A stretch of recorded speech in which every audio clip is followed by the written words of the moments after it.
but I want to invite you to step in, not just for your own knowing. Are we willing to step into a new depth, to take responsibility for the source code itself, and to actually break through this great conversation?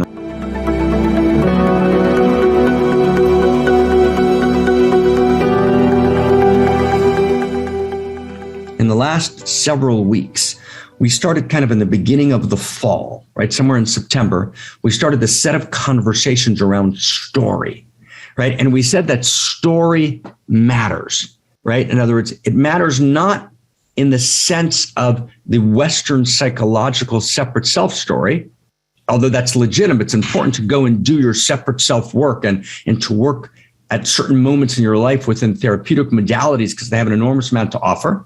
But the therapeutic modalities focus on the story of your past and reorganizing your past in order to step into your present. And that's good. That needs to be done. But that's not what we mean by story. That's a separate self story. That's important. It's true, but it's partial. We also reject as a total truth the Buddhist notion, which is very popular in New Age and human potential circles, which say move beyond your story, just rest in the eternal present. Eckhart Tolle, my friend Eckhart. That's important. That's an important truth, to rest in true self, the eternal present, but it's insufficient. I know we have to actually reclaim our story. But we reclaim our story not just as our separate self story, but my story is, and this is the big sentence, my story is chapter and verse in the great universe story. In other words, we actually recognize reality is not merely a fact, right? Science, it's a collection of facts in a certain pattern, right? Religion, right? The world is a place to pass through to get to the next world. No, science, religion, there's some partial truth in that, but even deeper, reality is a story. There's a narrative arc to reality. It's going somewhere, right? Reality is not merely a fact. It's a story. It's not an ordinary story. It's a love story. It's not an ordinary love story, right? It's not ordinary love. It's the love that drives, that moves the cosmos. It's an outrageous love story. And then my story is chapter and verse in the universal love story. Now, some of you may wonder, okay, why we've done this Dharma, Mark. Why are we repeating it? Because context is everything. Okay, so I'm not getting carried away in the flow. I wanted to very clearly get this on the table. Everyone got this on the table? We got this? That's the context. We need that context. Within that context, we did 4 weeks on the characteristics of story. What is that? What does story mean? That story is a real quality. What does it mean that we're the storytellers of the cosmos? What does it mean that our stories are chapter and verse in the universal love story? What does it mean that it's an unfinished story that we're completing? So we got all of that. Then we said, now let's look at a couple of plot lines of the story. So plot line one, are people naturally good? Right? Or are they inherently good? So we talked about that. Everyone remember? Because that's one of the key plot lines in the story. Then a second plot line in the story is, are we victims or are we responsible? Right? Key, utterly critical to story. So the second plot line we're looking at is victim or player. I'm going to call it victim or player. And I asked my dear friend who Tara and I have studied together for, 10, 12 years, a long time. Right. And Terry's a dear and close partner, friend, and studies with us deeply. And he's a pillar. He's holding this with us. And I asked Tara to talk about this victim responsibility issue. And of course, Tara and I have talked about this over the years. And I knew that Tara would beautifully present a very, very important dimension of this conversation. Right, much of which I think is wildly important, and I want to deeply honor. And Tara and I got to talk on Friday, and to kind of come to a very deep understanding. We've been in this conversation for a decade, and I want to, take off from where Terry spoke last week, and then go a huge, critical, wonderful next step with you. Okay, our topic is victim or player. This is critical, and it applies to my life. It applies to your life. Right? We can't move without this understanding. Am I a victim or am I responsible? Therefore, I'm a player. I have the capacity, right, to engage. I'm a responsible player or I'm a victim. And Terry spoke very beautifully last week about the power of choosing the interpretive frame, right? Terry recognized that objectively victims exist. That's obviously true, right? Terry and I were talking about person that's very close to him that was attacked in a very brutal way 2-3 weeks ago. We're talking about this past Friday.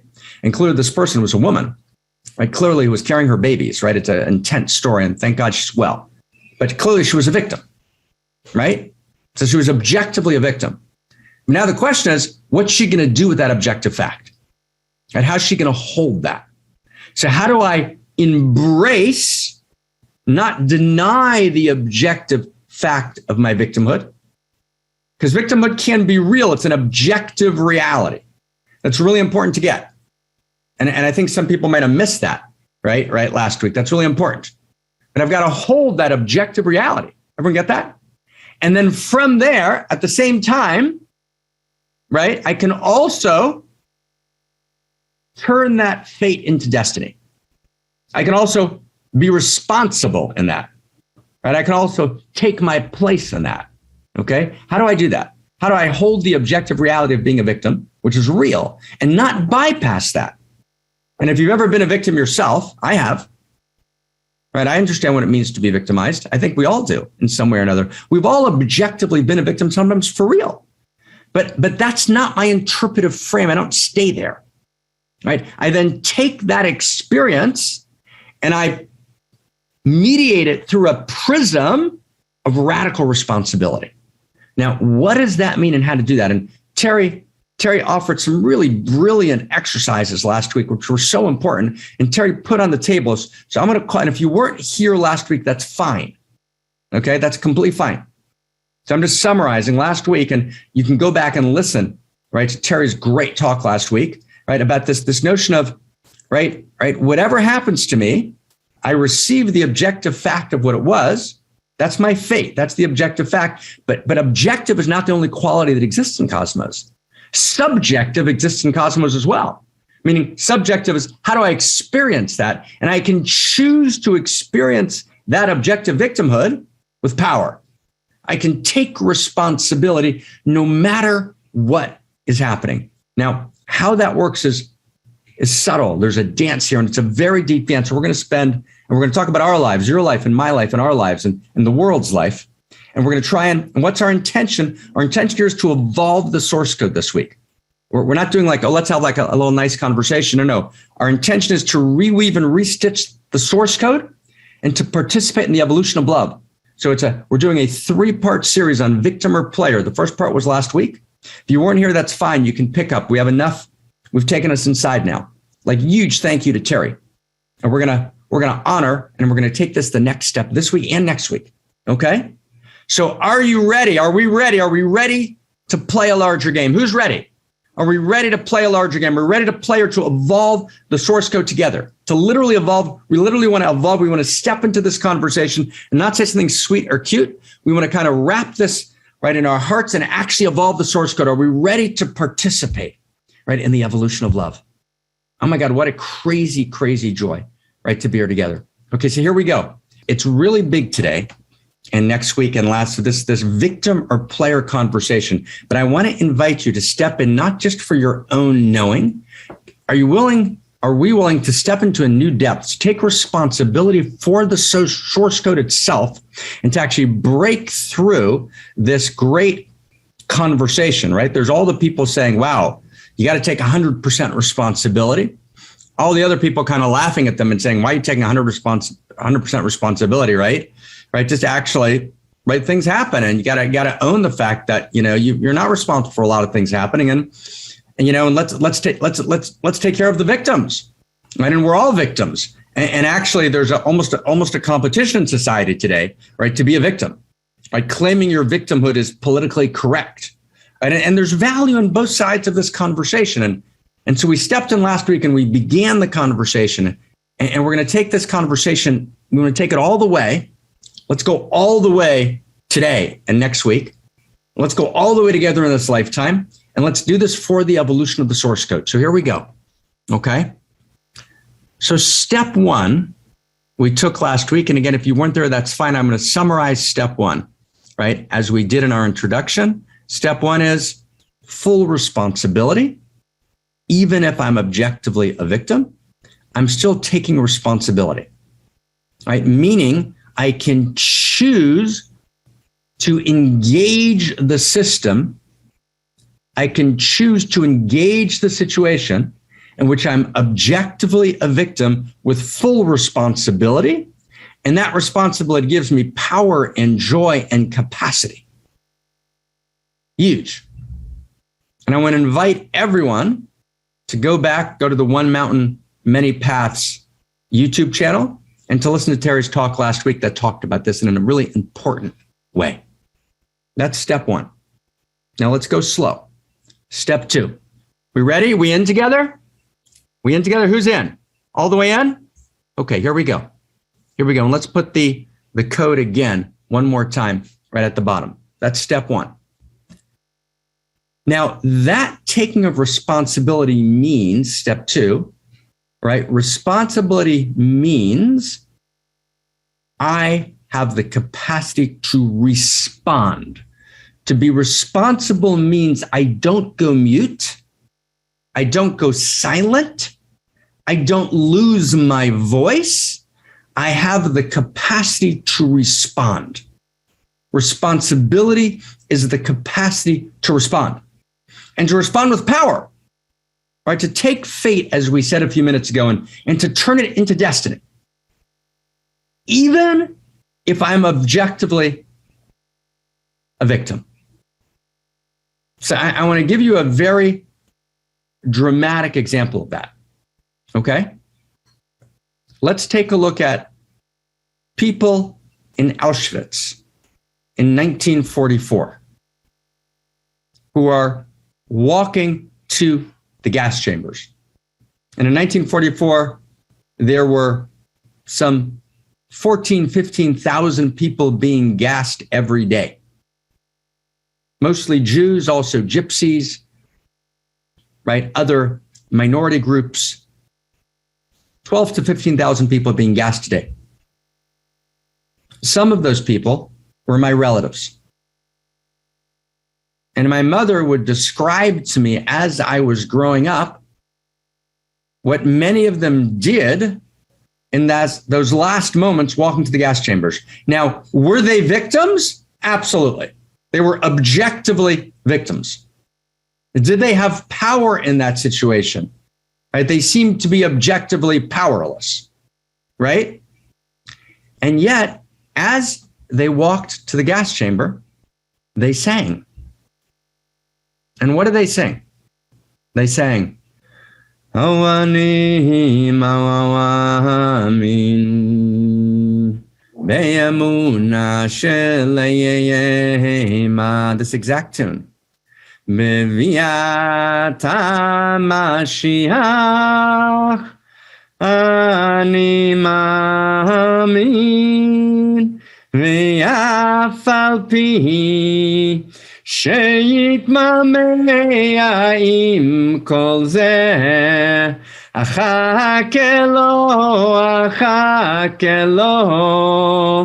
בכל יום שיבוא, בכל יום שיבוא. Which means, I trust, with complete trust, that history will climax for the good. And the word for that in the lineage is the Messiah will come. But the Messiah means not a person riding on a white donkey, but a new age, a utopia. I trust, with complete trust, that the world will evolve for the good. And even though it's going to take a very long time, nonetheless, I will be urgently, actively waiting. Not passively waiting, actively militating to create that world, b'chol yom she'yavo, knowing that in any day, that new world can burst forth from the ground like a fresh petal and a fresh flower from barren ground. My friends, they were singing that walking to the gas chambers. Were they objective victims? Of course they were. Of course they were objective victims. The notion to suggest that there's anything in what Terry said last week that would suggest that they're not objective victims would be to misunderstand. Of course they're objective victims. And Terry's expressing a position that was put very strongly into the world by the neo-Heideggerians, by the phenomenologists, by certain Buddhist schools, right? An older friend of mine, Werner Erhard, picked up a version of that and taught it intensely in the forum, and John Hanley and Terry taught it in LifeSpring. It's an important position. It's important, and it's sacred, and it's holy. Right? Were my relatives walking to the gas chambers, were they victims? Of course they were victims. But were they only victims? Did the objective reality dominate, or did their infinity of subjectivity? And the infinity of subjectivity is a dimension, a spark of the divine, which enabled them to have radical trust and to know that if they had to choose in that moment, would I want to be one of the Nazis with submachine guns, guarding and whipping the line into shape, walking to the gas chamber? If I could snap my fingers and I could be one of those Nazis, or I would continue to walk to the gas chamber, I would choose to continue to walk.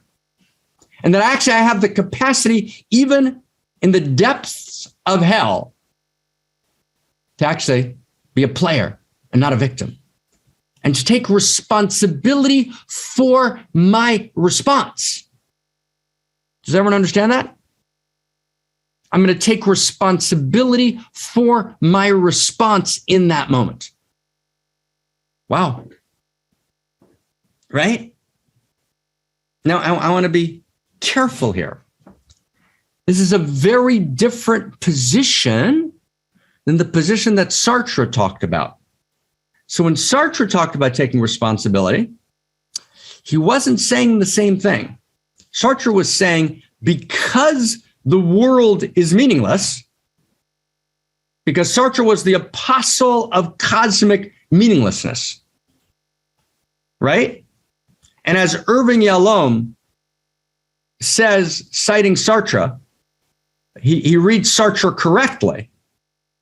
He says, for Sartre, there's no values, and there's no ethics, and there's no meaning.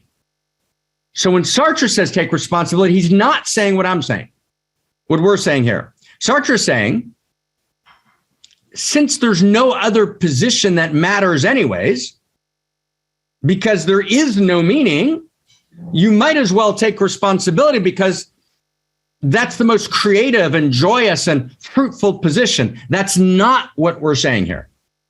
I want to get that clear. That's not what we're saying. We're saying responsibility is a first principle and first value of cosmos, and that love and responsibility co-evolve. And I am love evolving. Evolution is love in action. Evolution is responsibility in action. And I am evolution.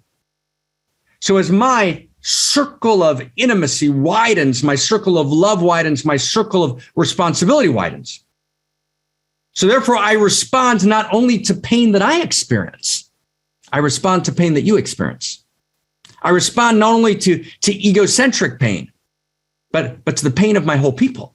Then I respond to the pain of every human being on the face of the planet. And then I take responsibility because I'm madly in love. I'm madly in love, so I take responsibility for the pain of every animal, and I might decide never to eat lamb chops again because an animal suffered for 3 months so I could have that succulent bite of lamb chops, you freaking narcissist. You get that? Right? You get that? I'm going to take responsibility for the animal. Right? So my circle of love expands, so my circle of responsibility expands, and it deepens. Right? Wow. Beautiful. But that's because responsibility is intrinsic and real, and because love is real. And because there's a quality, there's a first principle and first value of responsibility that lives in cosmos. The laws of nature, the inherent structures, right, take responsibility to fulfill their function, right? When sperm finds egg, right, and fertilization happens, and in the entire process, right, of moving down the fallopian tubes and then moving ultimately to, right, wow, to gestation and all the stages to birth, and you've got infinite sets of responsibility and love that are being taken at every moment for each part to function. And when cancer happens in the body, it's because a set of cells stopped taking responsibility for the whole in some deep way and metastasized, right? And went to grow and to be involved in their own personal development but not in the development of the whole. They were living their story. They were plotting their life, but they wouldn't actually take up and step up and stand up and say, I'm really responsible. This is mine. This is mine, not Mark's. It's not Christina Amelon's. It's not Dr. Kincaid's. It's not Claire's. It's not David's. This is mine. This is mine. We're going to do this together. It's mine. I'm taking responsibility. I love that much. I'm willing to love that mad. Now, let me go one more step. Okay, go one more step. Now stay close, and we got to go one more step.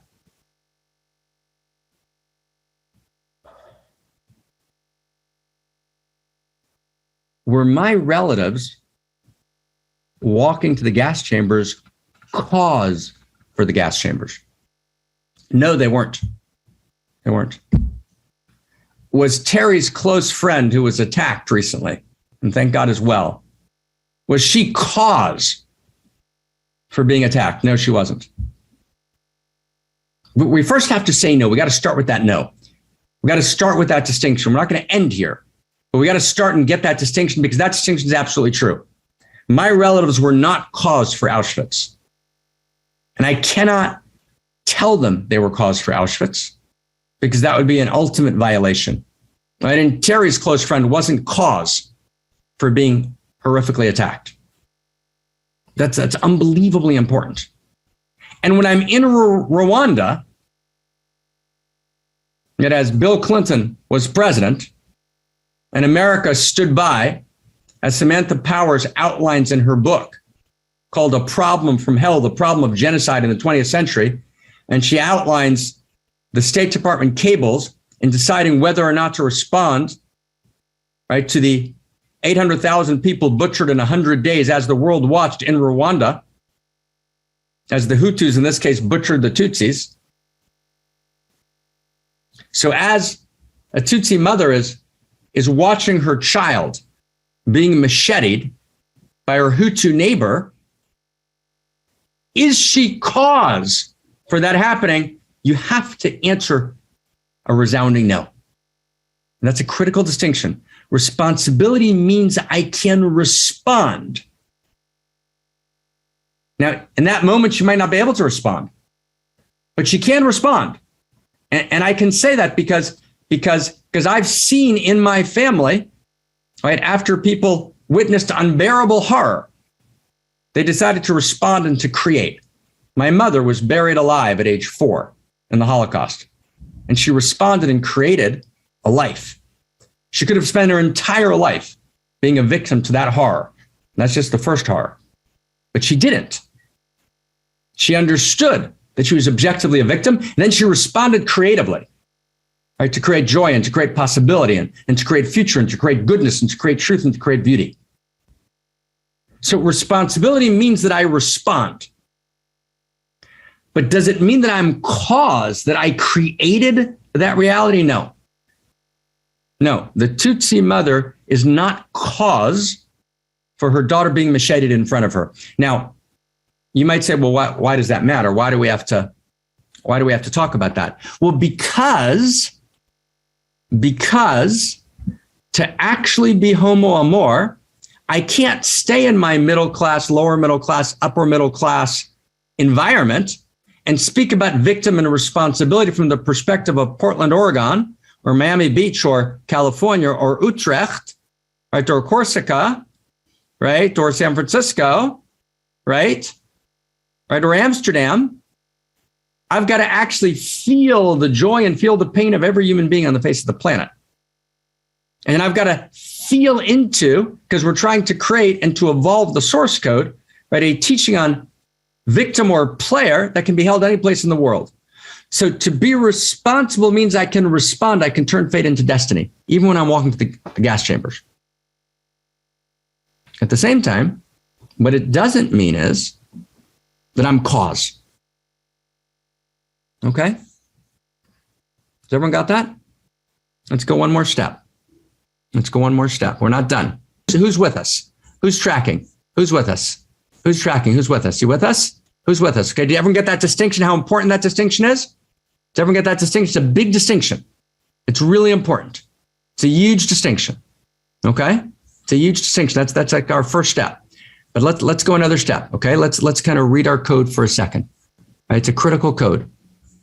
A manifestation of the global intimacy disorder. And maybe someone can put the code in the bottom so we can just read it together. Okay. Let's put the code in the bottom. Can you flip it on the bottom there? Okay, good. Fantastic. Thank you. Thank you. Right. A manifestation of the global intimacy disorder is the embrace of victimhood. Right. And as I show up as a victim and I don't feel responsible for the experience, right, of the Tutsi mother. So I avoid responsibility, but I actually need to understand love and responsibility evolve in tandem at every new stage of consciousness.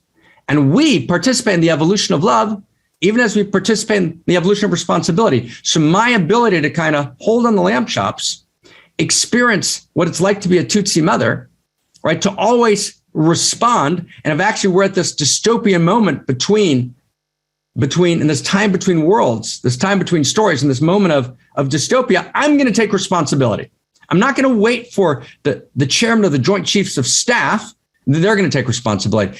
We all think there's a room someplace where there's people taking responsibilities. I want to tell you, it's not true. It's ours to do. We take responsibility for real. And the way we're taking responsibility is we're making this Da Vinci move together. Together, let's resource. Let's have researchers, right? Let's have editors. Let's actually step in, right? Let's create the resource to write this great Homo Amor library in film and in media, right? And in writing and in podcast and download it into culture. That's ours to do. That's the moment. And love and responsibility are not, as Sartre says, right? We don't take love and responsibility because that's our best choice in a meaningless world. We might as well choose that social construction because it seems to have the best results. No, love and responsibility are first principles and first values of cosmos. And just know there's no split between joy and responsibility. Responsibility is radical joy. And here's the thing. Let's tie this into the previous codes. We're not naturally good. We talked about that 3 weeks ago. We're inherently good, but goodness must be trained. And training goodness is ecstatic joy. Victimhood's natural. I mean, they did it to me.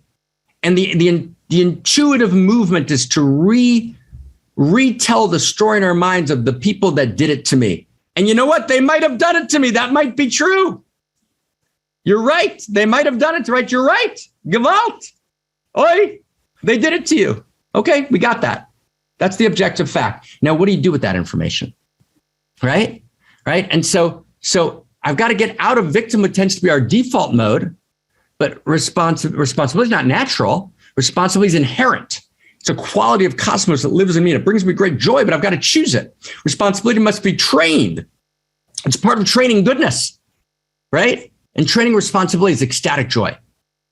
Now, responsibility means that I have the ability, the capacity to respond to my reality and turn fate into destiny. But it doesn't mean that I'm necessarily cause of my reality. Right? Does everyone get that? Right? Now, when I turn fate into destiny, right, it may impact on what happens in reality and its exteriors. It may change the way things happen in the world. And sometimes it doesn't. But turning fate into destiny, right, changes my experience of reality. Right? And all of reality is experience. David, this is for you. Whitehead called it pan-experientialism. I call it pan-interiority. I mean, everything, all of reality is insides and outsides. Right? So everything, and my interiority, my insights participate in the interior of cosmos. And in the deeper view, actually interiors drive reality. So in the deeper view, if I change my internal experience of my victimhood, my changing my internal experience ultimately, in the long view of history, the moral arc of history is long, but it bends towards justice and it bends towards goodness and it bends towards truth and it bends towards beauty. So if I change my interior experience of my objective victimhood, I'm actually changing something in the very source code of cosmos. And in the deeper view, interiors always in the end, I transform exteriors. Now, again, responsibility does not necessarily mean that I'm cause of my reality. To believe that I'm the sole cause of my reality is often a disguised form of narcissism. To believe that I'm the sole cause of my reality embraces, now I want to get this next point here, okay? I want to get this next point, 201, okay? So stay with us if you can. Okay, stay with us. As Taili said, right, this is when we want to evolve the source code. This is wildly beautiful and wildly important. Let's get this next point. It's critical. To believe that I'm the sole cause of my reality embraces the first principle and first value of autonomy, but denies the first principle and the first value of communion. So therefore, to believe that I'm sole cause for my reality is not eros, but pseudo-eros. And I want to get this. So when Werner Erhard, right, is kind of reading Heidegger and doing Buddhism and merging them together and creating this notion of I'm 100% responsible for the whole thing, part of the weakness of that position is that it actually affirms, it gets the Western value that kind of defined Werner growing up as Jack Rosenberg. And Werner and I, we like each other and we're friends and I love the man. And he got this wrong, right? And Werner, if you're listening, I love you mad, brother. Okay, got this wrong. There's not just autonomy. That's one first principle and first value. When you step out of the field of value, what you do is you choose one first principle and first value, and you make that your only first principle and first value. You build everything around it. So integrity is all about how I be in the world. But actually, how I be in the world is half of integrity, right? It's half of who I am. It's half of my identity. But actually, there's a second first principle and first value, and it's called communion. And communion is how other people and how the larger field impacts me. And that's an equal first principle and first value to autonomy. Does everyone get that? So if you take only one, this is a principle, it's a critical principle. Anytime you take one first principle and first value, and you step out of the field of value, and the field of value is the field of eros, and you turn that first principle and first value into an absolute, and then you build your philosophy around it, you will always get to absurd and ultimately wrong and violating conclusions, right? So for example, let's say you say the only real value is communion, right? So for example, my friend Alex Pentland at the MIT Media Lab, right, really believes that the only first value is communion. And communion means that we affect each other and impact each other. And there is no real responsibility and real decision-making in 99% of our lives. And he's one of the architects of the internet, which is based on likes and views and social pressure and nudges, as Cass Sunstein, Obama's advisor, calls it, who also embraces that idea. I say we're all part of community. Community defines us. We're going to organize society based on invisibly exerting social pressures, right, will actually, right, create a certain kind of society through techno-social engineering. That's actually one of the shadows of the absolute value of communion without taking into account autonomy. That's a shadow. On the other hand, if you take the notion of autonomy and you divorce it from communion, you might get the shadow versions of the landmark training, right? In which basically there'll be a teaching that I'm fully responsible, but not in the way that Terry and I are saying it. Not I'm responsible because I'm responding, because I have the capacity to respond, even if I'm walking to the gas chambers. No, all right, what responsibility will come to mean is I'm full cause for the whole thing. So I'm a Tutsi mother and I'm cause for my daughter being tortured and macheted in front of me. No, the Tutsi mother's not cause. But if you only take autonomy, if the only thing you have is autonomy, then that's your only value. And that's the only place you have power. And since you're desperate not to have power and not to surrender, you're going to actually create a distorted thought structure. Does everyone get that? It's deep. Okay? It's deep. It's deep. It's deep. It's deep. It's like it's important. So I need to enter the Tao. I need to embrace objective victimhood, as Tara and I have said. Very beautiful, tragic.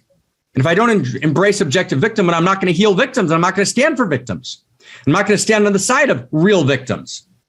Parentheses, there's nothing more violating than pretending to be a victim when you're not.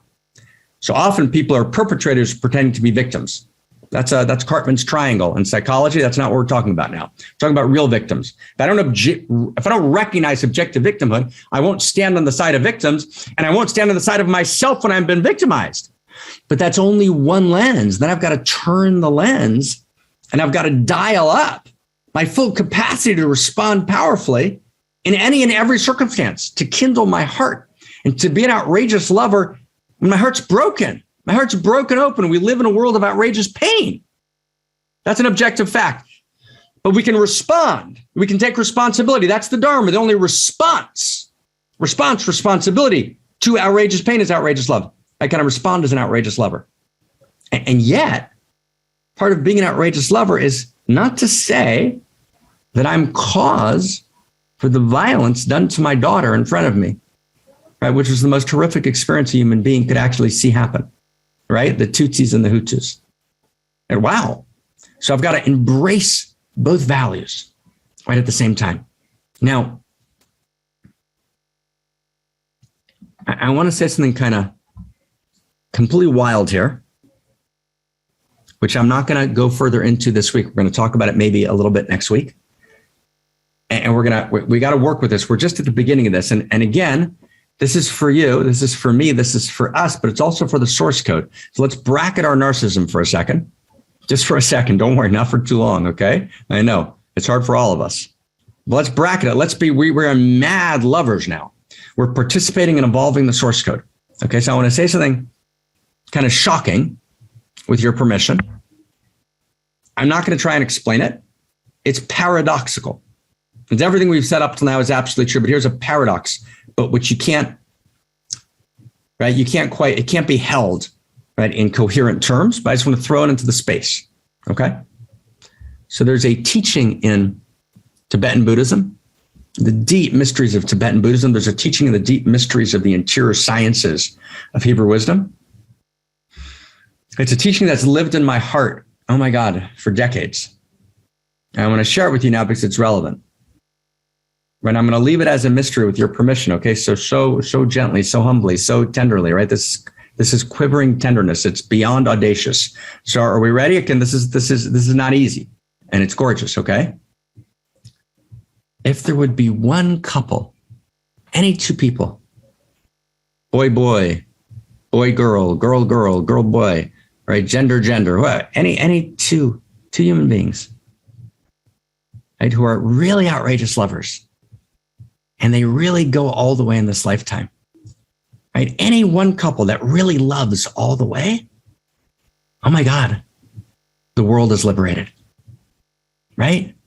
I just got back from Portugal, where I did a 5-day, 16-hour-a-day intense marriage encounter. It was beautiful. It was hard, and it was, wow, it was beautiful and gorgeous human beings, and wow.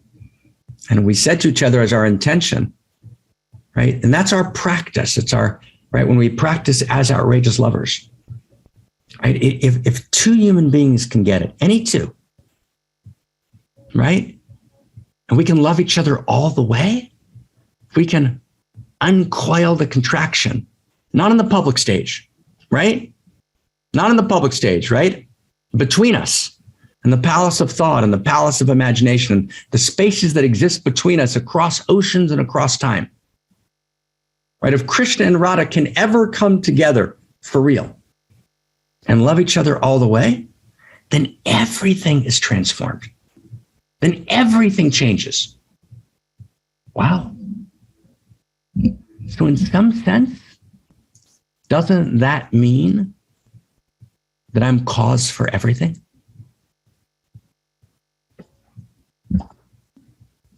Right? You get that? Paradox. And everything we said today is absolutely true.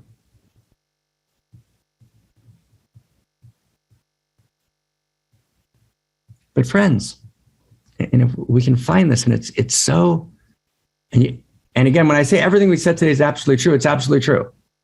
Right? Meaning we got this. And there's a wild and here. Right? I mean, can I just ask you for a second with your permission? Where were you at the moment of the Big Bang? Where were you? You were in St. Louis? There was no St. Louis. Well, where were you? You were in Paris, of course. Where else would you be at the moment of the Big Bang but Paris? Where were you? You were in Montana. London? Right? Where were you? It was you who did it. It couldn't have been anyone else, right? It was you. You did the Big Bang. It was you. You did it. You're responsible for the whole thing. There's a deep truth in that. It's not a conceptual truth. It's not a truth which removes the correctness of saying that obviously you're not cause for the gas chambers. And obviously you're not cause for your daughter being macheted in front of you. Obviously you're not. That's clear. No if, and, but, full stop, end sentence. Book closed. And there's some way, if we only knew who we really were, right? And actually, it's not quite true that you caused the Big Bang. Right, beloved? We did together. We caused the Big Bang together. Right? All of us.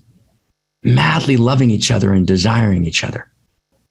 Desiring each other's goodness and truth and beauty, and desiring each other's song and poem and story.